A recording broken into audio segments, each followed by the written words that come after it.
Hey guys, welcome back to our channel. ఇంట్లో బియ్యం పిండి ఉంటే ఎప్పుడు చేసే ఫస్ట్ ఐటమ్స్ అయితే అత్తరసలు, మురుకులు, నిప్పట్లు, కజ్జాయిలు ఇవి కాకుండా కొత్తగా ఏదైనా ట్రై చేయాలంటే ఈ బియ్యం పిండి రొట్టెని అయితే ట్రై చేయండి. దీన్ని చేసుకోవడం కూడా కాస్త ఈజీనే అండ్ టేస్ట్ కూడా చాలా బాగుంటుంది.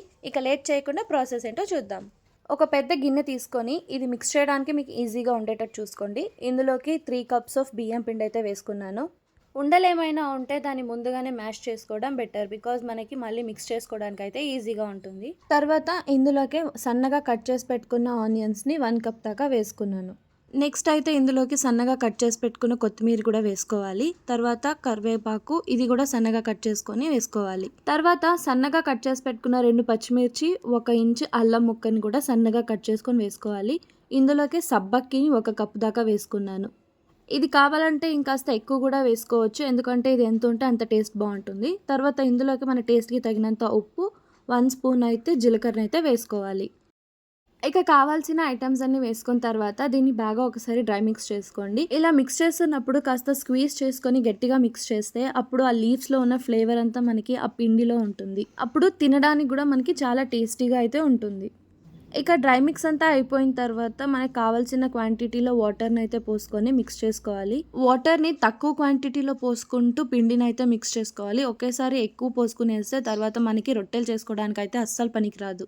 ఇక ఫైనల్గా వాటర్ని అయితే మనకు కావాల్సిన క్వాంటిటీలో పోసుకొని పిండిని అయితే మనము చపాతీ పిండి కలిపినట్టు కలుపుకోవాలి.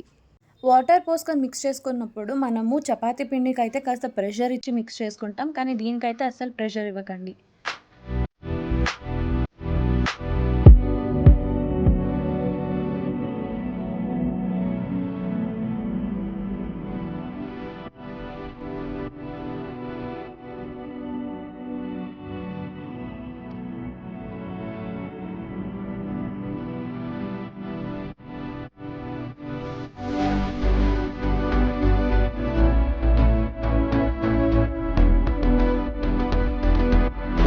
ఇక మనం రొట్టెలు చేసుకోవడానికి పిండి అయితే రెడీ అయిపోయింది. సో దీన్ని ఒక 5 మినిట్స్ అలా పక్కన పెట్టేసి మనం మిగతావి అయితే రెడీ చేసుకుందాం.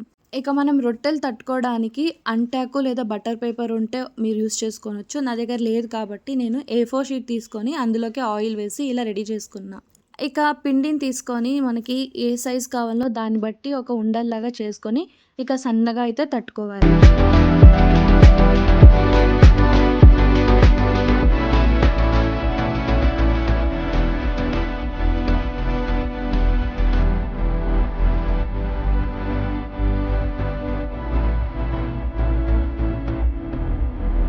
థిక్‌నెస్ మరీ పల్చగా కాకుండా, అలానే మరీ థిక్‌గా కాకుండా ఈ సైజులో ఉంటే చాలు.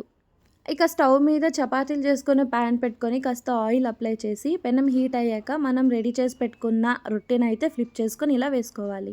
ఇలా పెనం మీద వేసుకోగానే నేను దాన్ని తీయడానికి ట్రై చేశాను, బట్ అది రాలేదు.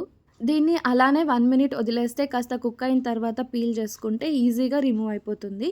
కానీ కాస్త చూసుకొని చేసుకోండి, చెయ్యి కాలే ఛాన్సెస్ అయితే ఉంటాయి, ఎందుకంటే పేపర్ హీట్ అయి ఉంటుంది కాబట్టి. నెక్స్ట్ అయితే దీనికి ఆయిల్ వేసుకొని మనకి 2 వైపులు బాగా కాలే వరకు కాల్చుకోవాలి.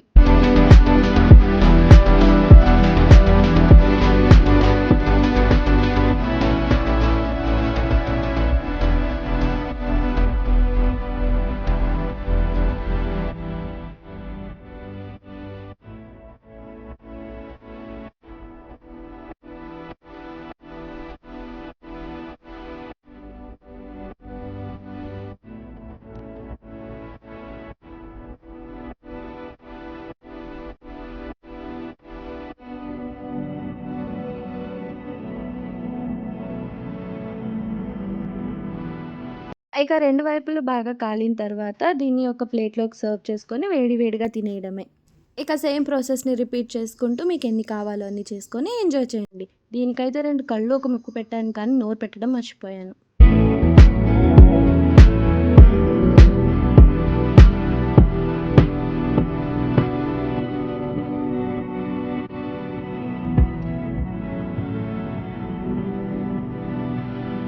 ఈ బియ్యం రొట్టెకి కాంబినేషన్‌గా కొబ్బరి చట్నీ అయితే చాలా బావుంటుంది. సో, దీన్నెలా చేసుకోవాలో చూసేద్దాం. ఒక మిక్సీ జార్ తీసుకొని అందులోకి 1 కప్ దాకా సన్నగా కట్ చేసుకున్న కొబ్బరి ముక్కలనైతే వేసుకున్నా. తర్వాత ఇందులోకి హాఫ్ కప్పు శనగపప్పునైతే వేసుకున్నాను. పిడికెడు కొత్తిమీర అండ్ 2 రెమ్మలు కరివేపాకు. ఇవన్నీ వేసుకున్న తర్వాత ఇందులోకే 1 ఇంచు అల్లం ముక్క, 4-5 వెల్లుల్లి రెబ్బలు వేసుకోవాలి. ఇక మీ స్పైస్ లెవెల్ బట్టి కారానికి తగినంత పచ్చిమిర్చి అయితే వేసుకోవాలి. నేను 2 వేసుకున్నాను. ఇక ఇందులోకి టేస్ట్‌కి తగినంత ఉప్పు, కొద్దిగా వాటర్. అంతే. ఇది మిక్సీ పట్టేస్తే మనకి టేస్టీగా వేడి వేడిగా అక్కి రొట్టి విత్ కొబ్బరి చట్నీ అయితే రెడీ అయిపోతుంది. మీరు కూడా ట్రై చేసి దీని టేస్ట్ మీకు నచ్చిందో లేదో నాకు కామెంట్ చేయండి. And do not forget to like, share and subscribe. మళ్ళీ నెక్స్ట్ వీడియోలో కలుద్దాం. Until then love you all. By.